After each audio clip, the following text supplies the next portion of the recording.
नमस्कार मोर ओडिशावासी आपण समस्त को मैं स्वागत करुचे मोर चैनल निशा किचन रे। आज आम बनामा बहुत हेल्दी रेसिपीटी जार ना है पानी सन्तुला। पानी सन्तुला तो आम ओडिशार समस्त घरे घरे परिचित है, किंतु आज मुई केंदा तैयारी करछि आपण मानकर संगे शेयर करमी। जदि वीडियोटा भल लागबा निश्चय कमेंट करिक मते जणाबे। तो चलो वीडियोटा स्टार्ट करमा। तो पानी सन्तुला बनाबार लगी आमको सबुतु पहला पनीपरिया दरकार। घरे जहाँ भी पनीपरिया अच्छी तुम सबू किसी तुम मन पसंद रहीनु नहीं पारब। तो देख इनु मुई घरे जहाँ तिला पनीपरिया सबूटा भल करी पहला धोई देचे और सबके लंबा लंबा करी मुई काटी देचे।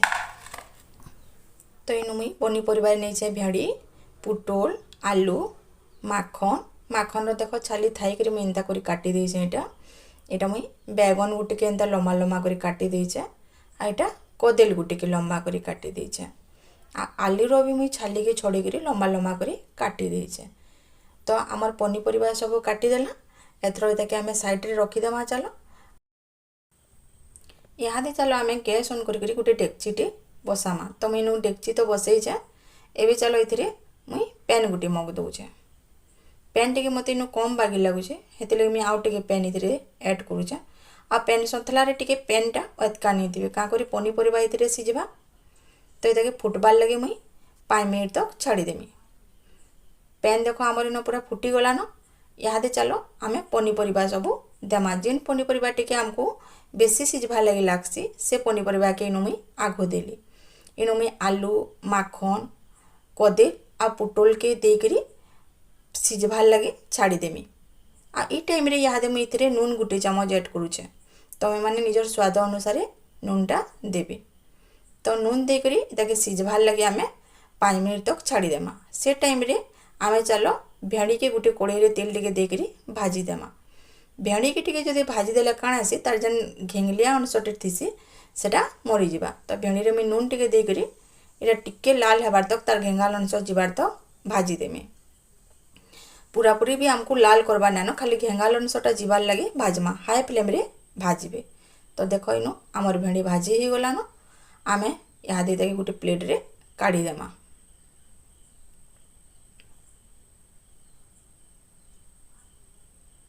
इहादे चलो आमर से पनीपरिया केते सिझी जे देखमा। देखो इनु आमर पनीपरिया पूरा 30% सिझी जाइए। से टाइम रे जेन मुई बैगन काटी के रखी से बैगनटा इथिरे ऐड कर देली। हल्दी गुटे चामच इन मुई देली। आई सबके टिके मुई भल करी मिक्स कर देमी। आउ इहादे इताके आमे फुटबार लगे टिके चलो छाड़ी देमा। इहादे हमको हाई फ्लेम रे रखी करी फिर इताके हमको 3 मिनट तक फुटबार लगे छाड़ी देमा।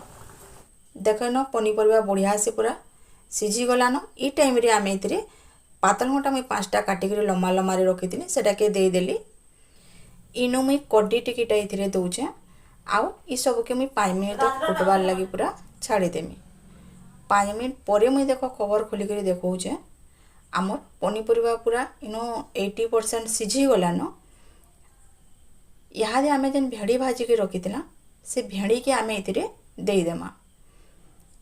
भेड़ी दे सारला परे मुई इथिरे कच्चा मिर्चा 4टा नैचे। कच्चा मिर्चा 4टा इथिरे दे दउचे। आउ ई सब के टिके भल करी मिक्स करी देमी। आउ फिर गुटे कभर करी ताके मुई 2 मिनट तक छाड़ी देमी। 2 मिनट परे देखो इहादे आमर पनीपरिया पूरा भल से सिझी गलान। इतार ऊपर मुई धनिया पतर दे देली। आउ टिके फुटबार लगी छाड़ी देली। ई सब के इहादे चलो मिक्स कर देमा। तो आमर पनीपरिया देखो इनु पूरा पूरी सिझी गलान। देखो मुई आलू गुटे आनीचे पूरा सिझी जाइए। भेड़ी भी देखो पूरा सिझी जाइए। तो एंता आमर सब पनीपरिया इन गुटा गुटा अच्छे किंतु पूरा भल से सिझी गलान। इहादे चलो आमे आमर गैस के ऑफ कर देमा। आउ तार लई परजना गुटे रेडी करमा। तो इन मुई गुटे कढ़ाईटे बसाली। आउ इथिरे तेल 2 चामच देली। एटा मुई 5 फुटन गुटे चामच देली। 5 फुटन देखो इन फुटी गलान। इथिरे इहादे मुई लेसुन 5 ରୁ 6 कोल नैतिली काटी देतिली। लेसुन इन तार कच्चा अंश खाली जिबार तक भाजबे। तार पे इटा मुई सुखा मिर्चा और कच्चा मिर्चा 4टा नैचे। इटा देखो मुहके ना छिचरबार बोली टिके अधा खापी देबे ढापनीटे मुहके आसी ना पारे। आटा लास्ट के मुई मिरसिंगा पतर दे देली। आई सबके भल कर टिके मिक्स करदेमी इनो भल कर टिके आमको ताके मिक्स करबार अच्छे मिरसिंगा पतर जनता इनो टिके भल से भाजी ही पारबा।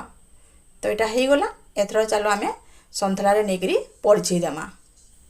इनो आउ गोटे कथा तुम्हें जिते बेले भी परझना परझिब पूरा गरम थिबा आउ परझिब जदि ठंडा हो जाए परझिब तो तार बास्नाटा पूरा कमी जाएसी। तो देख गरम गरम पूरा मुझे सन्तुला परझनाटा देदेली आउ सबके इहादे टिके मुई भलसे मिक्स करदेमी। इटा आमर देह लगी जितकी हितकर है खाबार लगे भी बहुत रुचिकर लगसी। तो तुम्हें निश्चय थरे घरे ट्राए कर देखबी मोर प्रोसेस रे जदि भल लागला गोटे कमेंट करी मते जणाबी। तो आज लगे रहुचा सांग माने धन्यवाद।